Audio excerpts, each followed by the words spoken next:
Okay, I'm talking with Bill Casing, and Bill Casing is what you might call a pioneer in this whole issue of getting at truth and reality, and specifically in the area of the Apollo moon missions, what happened and what didn't happen. When the module set down on the surface of the moon, the amount of propulsion that would have been required to do that, and it leaves no cloud of dust, no crater. Right. Having seen hundreds of rocket firings when I was employed by Rocketdyne, I know that the jet of the lunar module lander, the lunar lander, would have created an enormous crater. It would have scoured the moon's surface. It would have tossed up rocks, sand, everything, and created a crater maybe so large that the entire lunar lander could have sunk into it.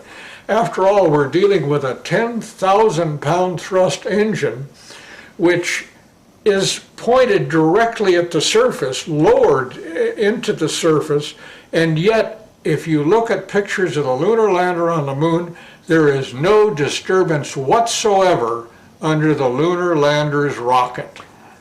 And no dust deposited in the pads, the cup-shaped pads at the bottom. That's another good point. Dust would have been blown 6 ways from Sunday and would have landed everywhere. And then the famous scene, which has been played over and over, where they are landing there, but they're setting down, and you're hearing the astronaut talking through it. Oh, that's a good point. Let's say, became aware of that only recently, that here's Neil Armstrong talking about landing on the moon with a microphone, and yet he is sitting practically on top of a rocket engine that is putting out sound levels of about 140 or 150 decibels. Now, we know that that is absolutely impossible to overcome that sound level inside the lunar lander with a normal human voice. Eagle, we got you now. It's looking good, over. Roger, copy. Eagle, Houston, after yaw around angles, S-band pitch, -9er, yaw, +18. Roger, you're a go to continue power descent. You're a go to continue power descent. Altitude now 21,000 feet, still looking very good. Velocity down now to 1,200 feet per second. You're looking great to us, Eagle. Give us a reading on the 1202 program alarm. Roger, we got you. We're going at alarm. Good radar data. We're now in the approach phase, everything looking good. Altitude 4,200. Houston, you're a go for landing, over. Roger, understand. Go for landing. 3,000 feet. Program alarm. Altitude 1,600. 1,400 feet, still looking very good. 700 feet, 21 down. 33 degrees. 100 feet down at 19. 1201.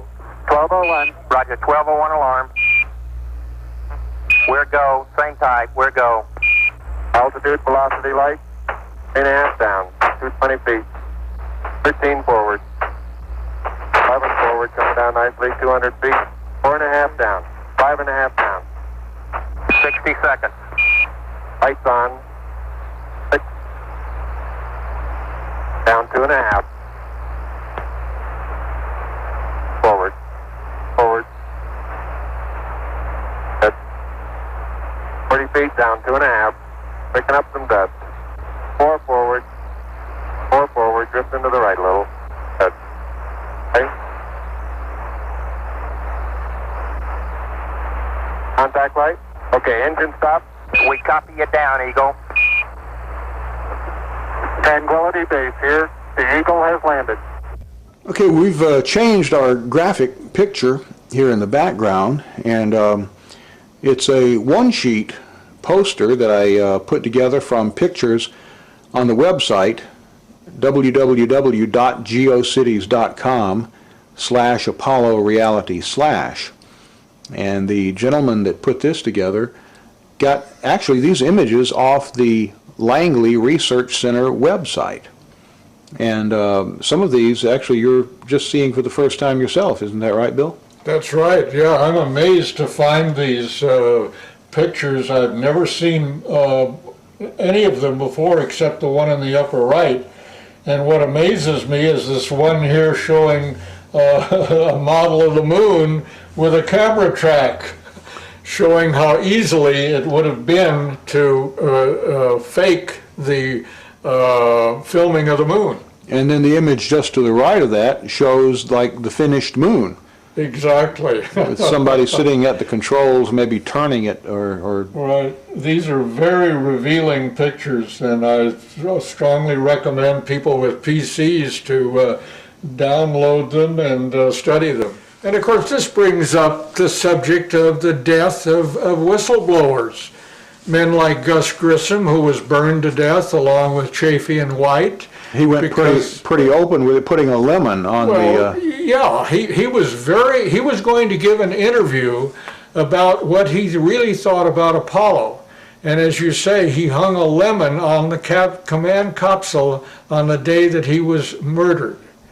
And we should also look at Scott Grissom, his son's evidence that a secret switch was installed in the capsule to ignite the fire that killed Grissom, Chafee, and White. We could go on for quite a while about the death and injury to people that have pursued this Apollo hoax subject very diligently. They went to a NASA spokesman who was Brian Welch. Oh, yes, And right, they asked him about some of these anomalies. right. You recall what he said about some of the things they were Well, asking him? he tried to dispute everything that the Apollo hoax advocates brought out, but the interesting thing is that about a month after he gave this interview, he was dead. That always kind of puzzled me because he was at least trying to hold on Right, to it, right? So right. do you think they would have actually killed him just because he didn't do a good enough job? Or Yes, I think that's what happened. He didn't do a good enough job. So they killed him as an example to other people who are defending, like Richard Hoagland. Hoagland obviously is a fake, and he's an employee of NASA who on many occasions has tried to discredit me and my associates. There are much better mysteries that call into question some of the photography, which I agree with you looks frankly hoaxed. Well, some of it could have been staged, and they could have released it, Richard. Exactly. That's what some of my photographic experts that I've called in over the years, and I've been to Goddard, I've looked at the NSSD film. I mean, I have actual examples, Eric, of NASA airbrushing the moon. Well, I know this. And but you see, I have a different model. So you're saying they faked some of the photos? I think they faked some photos. I think they've hidden other things in the photos, and I'll give you my bottom line. I think there is an enormous Apollo conspiracy, but I think we've been sold the wrong conspiracy to keep people like you, bright guys who are asking good questions, looking in the wrong direction, which these people are past masters at doing, because the real conspiracy is not did we go to the moon, it's what did we find on the moon. I know, there's aliens they up there. don't want us to know. And as I said earlier in the show, I found areas where NASA faked the imagery, I believe, to hide really cool stuff. Okay. And I found other areas where the photographs are consistent with us landing on the moon. And it's possible, Richard, that some of these beauty shots were staged, and they threw them in there and grouped them in with the real ones. Exactly. Next up, let's go to our wild card line. You're on the air with us. Hi there.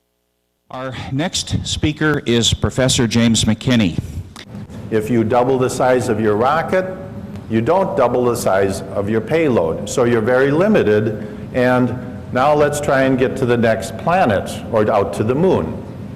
We have to start sending individual things up there, couple them together, and then go out to these other planets.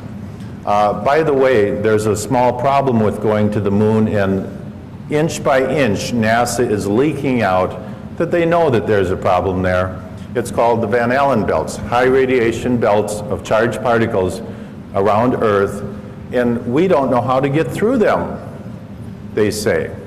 Well, isn't that interesting, because there sure didn't seem to be a problem back in 1969. Obviously, they didn't go to the moon.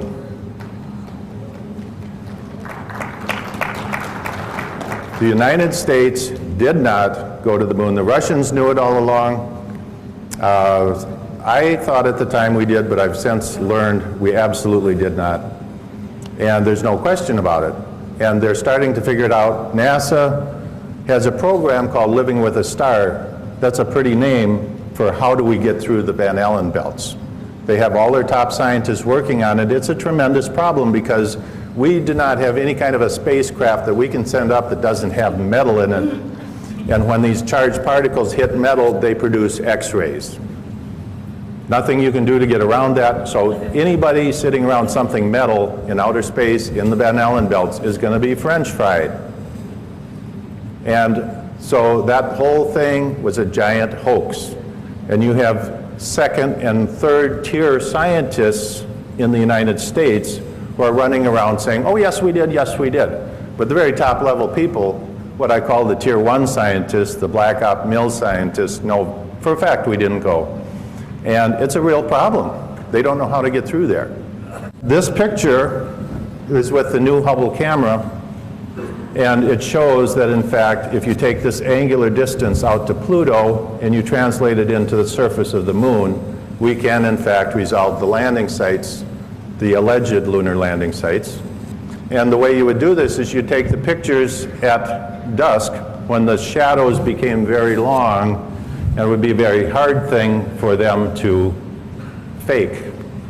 So at any rate, we have telescopes on Earth that are much larger than the Hubble. Much better resolving power. So why, you would think these astronomers would be chomping at the bit to show you those lunar landing sites. And look at the incredible resolving power of this telescope we have here. Why have none of them done that? Because there ain't nothing there. And we get all kinds of excuses. Oh, we can't turn the telescope up there because the moon's too bright. Well, then all of a sudden we saw the full moon on a web page, on a NASA web page, the entire full moon taken with the Hubble Space Telescope. And you're telling me they can't take one little teeny patch of the moon, which is millions of times less bright.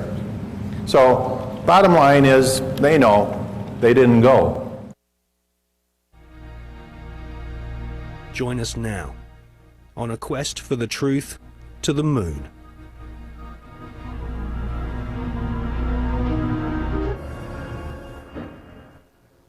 In this film, we shall not only prove beyond all reasonable doubt that many of the official NASA images of lunar exploration are fake, but we shall also examine the motives for the biggest lie put before the world. Why did NASA repeatedly fake lunar images and photographs? Why did NASA stage lunar expeditions which did not happen? The answer will surprise you. Clear the launching area.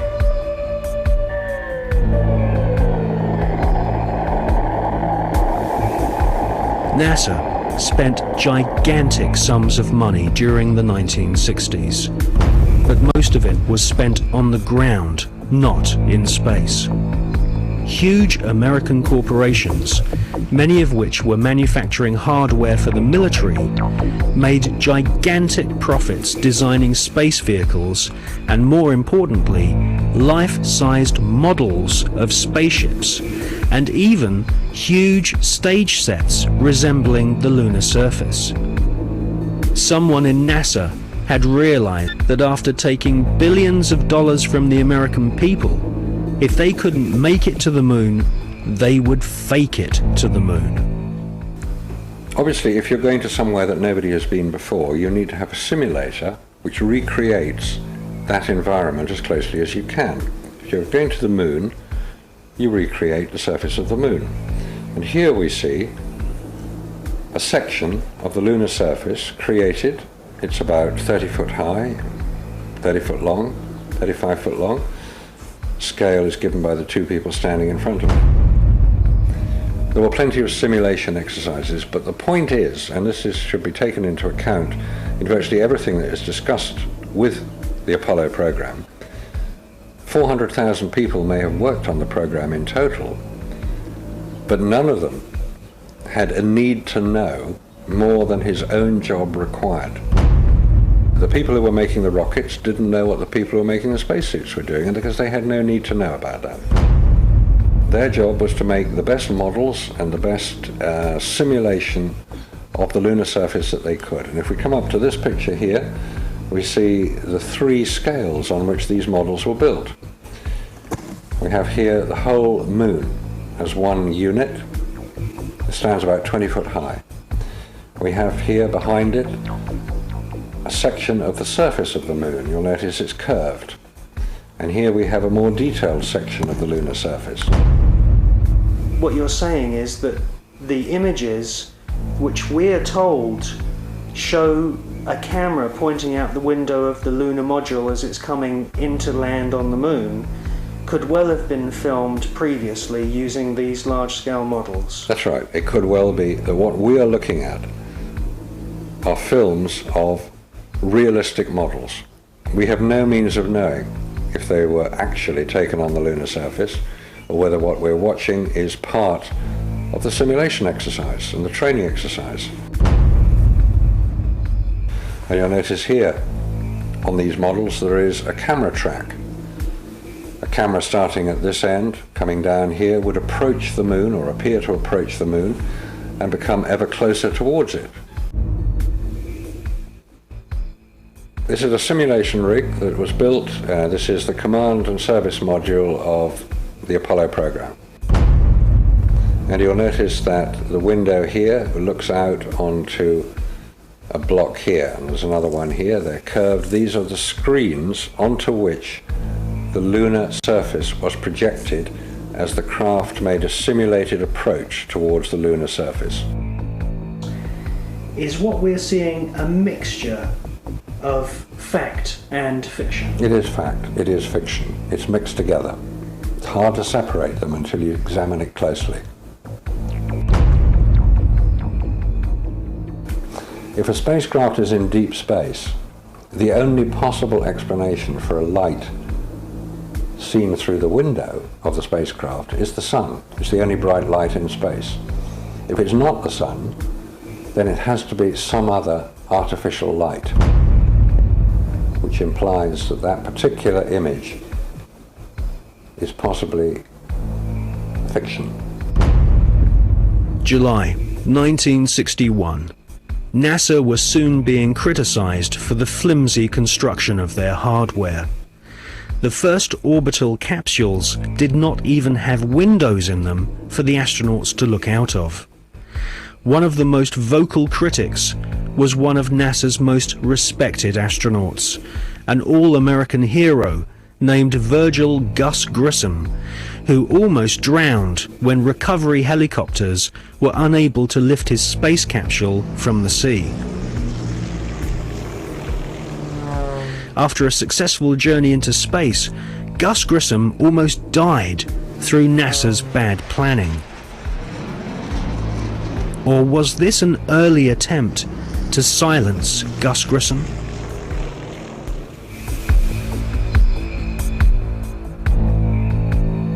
May 1963.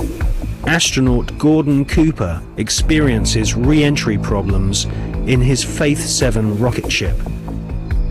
The prototype lunar module, known as the LIM, had serious stability problems.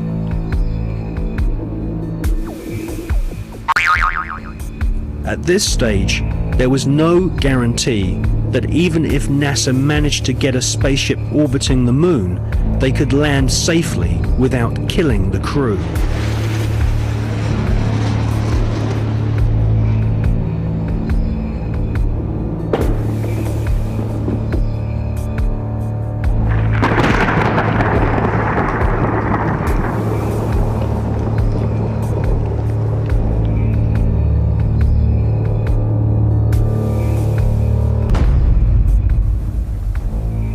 Could the footage which we see of the LIM approaching the moon be filmed in a TV studio? It was filmed in a TV studio. There's absolutely no doubts whatsoever about that. And the way that this film was created was by the use of models. There's nothing secret about the models. They exist. You can go and see them today. The models were very lifelike, very realistic. There is one that is a life-size model. It's in Flagstaff in Arizona. It's 2 miles long, and it's an exact replica of the Sea of Tranquility. The photographs were used to create from those images the replica of the Sea of Tranquility, so that if it was flown over in a helicopter, it would appear as if it was a spacecraft approaching a similar area to land. So yes, all the scenes of the lunar surface were filmed on Earth.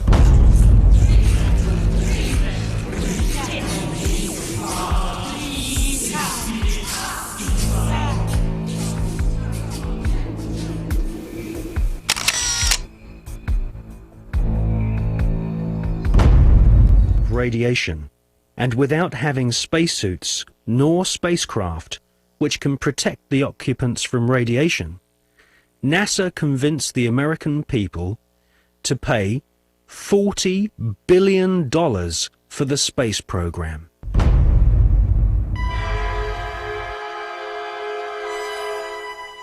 The most lethal forms of radiation, of course, are at the higher end of the spectrum. That's gamma rays and X-rays. We know what ultraviolet can do. If you stay out too long in the sun, you get sunburn and skin cancer and die, and it's all very sad. But gamma rays, and X-rays especially, are particularly lethal to humans, unprotected humans. There was no protection that I have been able to identify. I've found no reference to it. I found nothing that will tell me what level of protection is offered. So I have to assume none was. I've contacted the manufacturers of the spacesuits, and they said there was no radiation protection built into the spacesuits.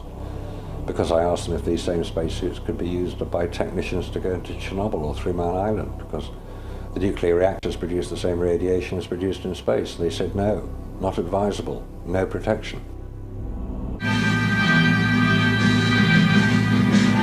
James Van Allen grew up in the small Iowa town of Mount Pleasant during the 1920s.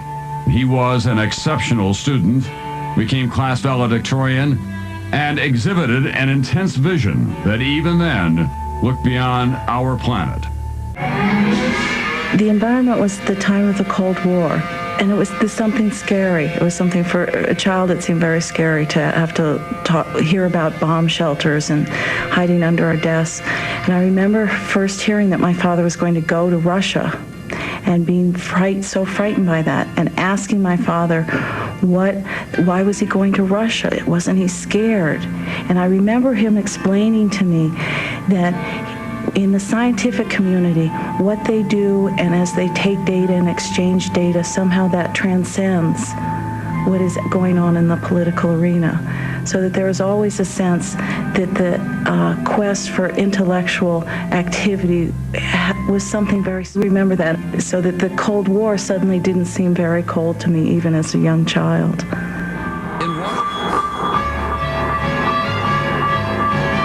The media focused on the Explorer 1 achievement as at last legitimizing the U.S. as a worthy adversary to confront the communist Sputniks. The public seemed captivated with the propaganda created by this new space race. Dr. Van Allen and his students, however, chose to focus on the data that was returning from their scientific instrument inside Explorer 1.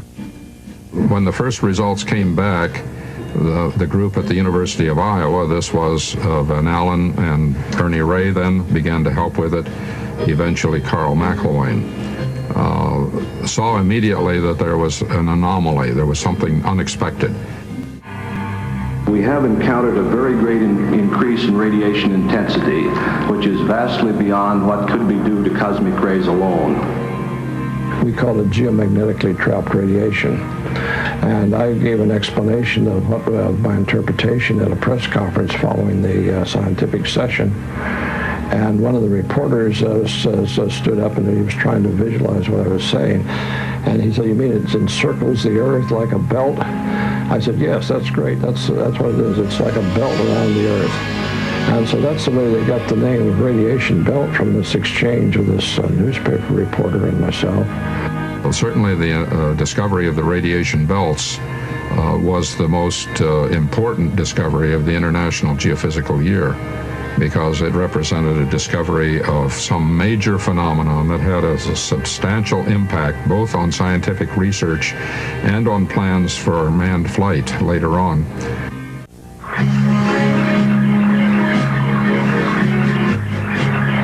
In late 1958 and early 1959, Van Allen flew instruments on Pioneers 3 and 4. Both were unsuccessful attempts to hit the moon, but their flights provided the Iowa group with essential confirming data. Pioneer 3 documented the existence of a second radiation belt, and Pioneer 4 became the first U.S. spacecraft to orbit the sun. Any ill effects from the Van Allen radiation belts? No. Now, I'm not sure we went far enough out to encounter the Van Allen radiation belt. Maybe we did. Say that I'm not a chemist, I'm not a geologist or an anthropologist. I'm a retired electrical engineer. I've worked at NASA Goddard for over 20 years. I'm retired now, and I have worked with image processing, which is similar to some of the things that are done on computers today. However, at the time that I did my work, the computers that are so well established today were not available. So.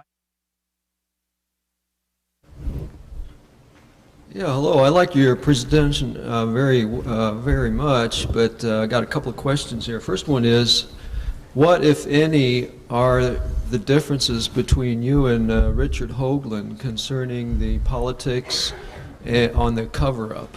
And part two is, what's the difference between you and Mr. Hoagland concerning the scientific implications of the face, especially since Richard Hoagland kind of brings in hyperdimensional physics into the picture of the face on Mars. Thank you. Okay, the one thing I'd like to clarify, I should have done at the beginning, Richard Hoagland and myself are like oil and water. The second thing is that, and I'll go into the third thing, is that Richard comes up with ideas where he does not have groundwork or supporting evidence, not even evidence, and certainly not proof that things exist where they don't. For instance, I've seen some of his work where he has found swastikas and German tanks on Mars, and he has found cathedrals on the moon Europa of Jupiter that resemble burnt-out cathedrals from World War II in Europe, and various other things which not only can't be proved, but they aren't even evidence, and I stay as far away from him as I can. And there was the last part of your question concerned, I forget exactly. Yes, he always talks about hyperdimensional physics, Okay. and he comes up with all these formulas on the dimensions of also the pyramid on Mars, and all these, in his book he has all these geometric configurations, and he tries to bring in hyperdimensional physics. It's hard enough for me to give evidence and present it at conferences with facts that I can show to scientists, but to try to back up something with a relationship to another planet is so hypothetical that it just doesn't have the substance to hold up. Most scientists would classify that under the term of numerology and not have anything to do with it.